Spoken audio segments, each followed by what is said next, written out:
بسم اللہ الرحمن الرحیم۔ دیکھیے، جب یہ مسلک پرستوں کو کہا جاتا ہے کہ دین کے معاملے میں اجرت نہ لو، نماز پڑھانے کے پیسے نہ لو، اذان دینے کے پیسے نہ لو، اور قرآن اور حدیث کو اپنے خیال کے مطابق جس طرح پڑھاتے ہو، حالانکہ اس میں بھی شرک بھی داخل کر دیتے ہو اور ساتھ اجرت بھی لے لیتے ہو، تو یہ نہ کرو۔ تمہارے اوپر سورہ توبہ کی جو 34 نمبر آیت ہے وہ پوری طرح فٹ آتی ہے، جس میں اللہ تعالیٰ کہتا ہے یا ایھا الذین آمنوا ان کثیرا من الاحبار والرہبان لا یاکلون اموال الناس بالباطل ویصدون عن سبیل اللہ، کہ اے ایمان والو، اکثریت ان احبار اور رہبان کی، یعنی مولویوں اور پیروں کی، لوگوں کا مال کھاتے ہیں باطل طریقے سے اور ان کو اللہ کے راستے سے روکتے ہیں۔ 28 آیات ہیں قرآن کی اور بے شمار احادیث ہیں۔ تو یہ مسلک پرست جب ان کے پاس کوئی بھی جواب نہیں ہوتا ہے تو یہ کہتے ہیں کہ یہ جو قرآن میں آیا ہے کہ ہر نبی نے اپنی قوم کو یہی کہا کہ لا اسلکم علیہ اجر ان اجری الا علی رب العالمین، کہ میں تم سے کسی اجر کا سوال نہیں کرتا ہوں، مطالبہ نہیں کرتا ہوں، خواہش نہیں کرتا ہوں، میرا اجر تو اللہ رب العالمین کے پاس ہے، یعنی میں اس سے اجر لوں گا۔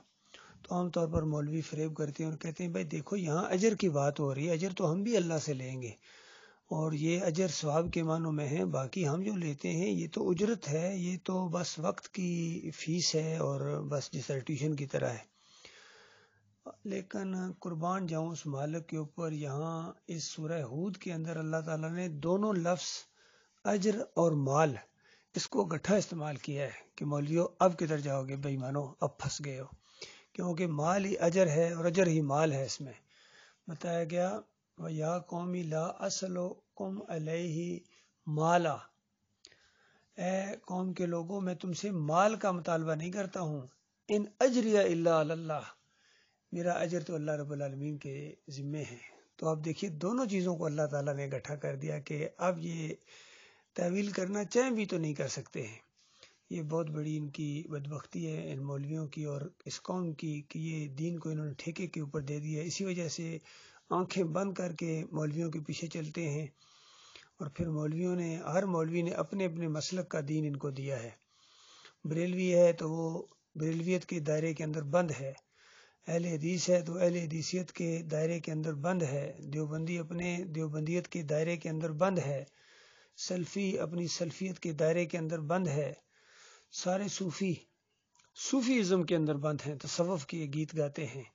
آج ان کے اندر اللہ کا دین نہیں ہے، جو قرآن اور صحیح حدیث کے اندر دین ہے، صحابہ اکرام کا جو دین تھا، نبی علیہ السلام کا دین، تمام انبیاء کا ایک ہی دین ہے، دین اسلام۔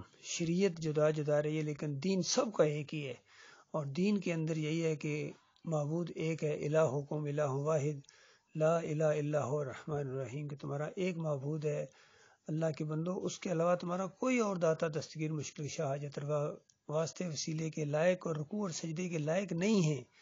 تو جس طرح آخری نبی محمد صلی اللہ علیہ وآلہ وسلم کے دین کے اندر نبیوں ولیوں کو سجدہ جائز نہیں ہے، شرک ہے، اسی طرح یوسف علیہ السلام کے دین کے اندر بھی کسی اور کو رکوع اور سجدہ جائز نہیں تھا۔ یہ بہت بڑا الزام لگایا ہے مشرک مفسرین نے کہ خاندان یعقوب جو تھے وہ یوسف علیہ السلام کے سامنے سجدہ ریز ہو گئے، یہ بہت بڑا الزام لگایا ہے ابن کثیر نے، اور پھر یہ ساری تفسیروں نے، اور خاص کر آخر میں آ کے دعوت القرآن، دیکھیے قرآن کی دعوت کیسا نام رکھتے ہیں، دعوت القرآن، اور اس کے اندر ایسا شرک کا انجیکشن دیا محمد حنیف صاحب نے بھی کہ مشرک بنا دیا موحد لوگوں کو، اور مجاہدوں کو مجاور بنا دیا اس نے، اور بھائیوں کو آپس میں لڑا دیا۔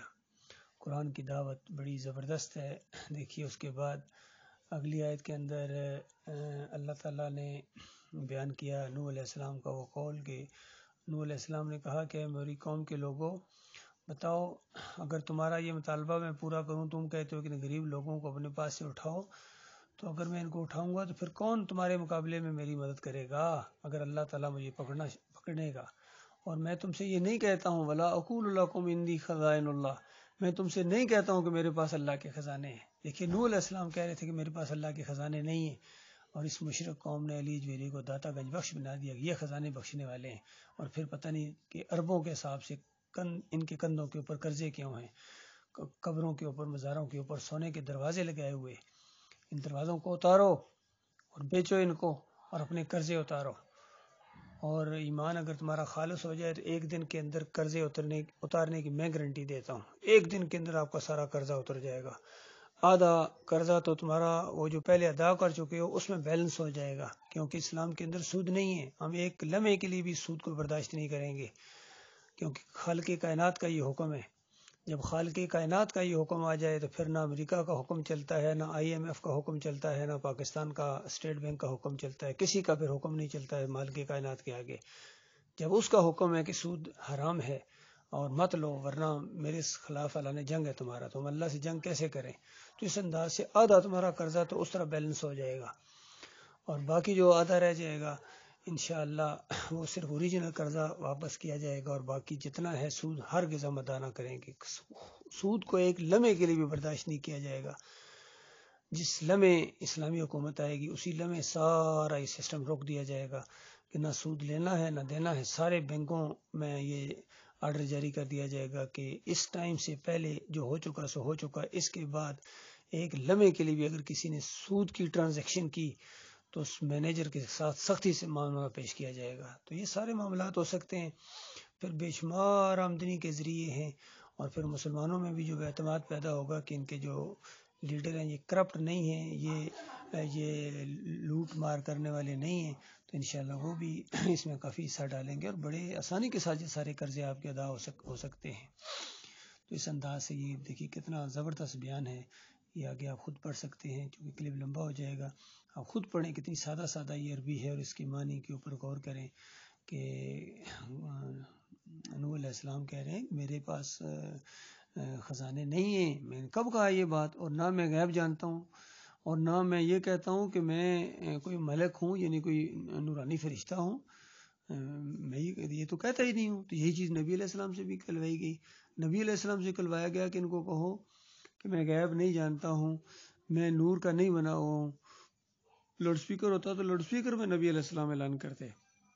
لیکن ہمارے یہ مسلمان ہونے کا دعویٰ کرنے والے، قرآن کے حافظ ہونے کا دعویٰ کرنے والے حامل قرآن ہو کس طرح کے عقیدے رکھتے ہیں کہ نبی علیہ السلام نور ہیں، اللہ کی ذات کے ٹکڑے ہیں، عالم الغیب ہیں، مختار کل ہیں. اندازہ لگائیے خادم رضوی، طارق جمیل، طاہر القادری، اور یہ سارے بریلویوں کا یہ عقیدہ ہے، اعلیٰ حضرت سب کا، کہ نبی علیہ السلام غیب جانتے ہیں. یہ تو دیوبندیوں کا بھی عقیدہ ہے.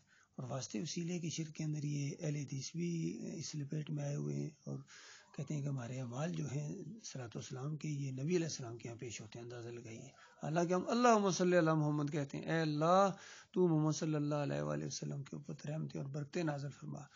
کہتے ہیں یہ جو فرشتے ہیں یہ عربی بھی گویا نہیں جانتے ہیں، اور مدینے میں نبی علیہ السلام کے پاس لے کے جاتے ہیں. یہ ایسے مشرک ہو گئے ہیں، نبی علیہ السلام کو قبر میں زندہ مانتے ہیں، زندہ درگور مانتے ہیں. یہ بہت بڑی گستاخی ہے نبی علیہ السلام کی. حالانکہ نبی علیہ السلام جنت میں، جنت الفردوس میں ایک اعلیٰ مقام ہے، الوسیلہ اس کا نام ہے، وہاں زندہ ہے. اللہ تعالیٰ غور و فکر کرنے کی توفیق عطا فرمائے.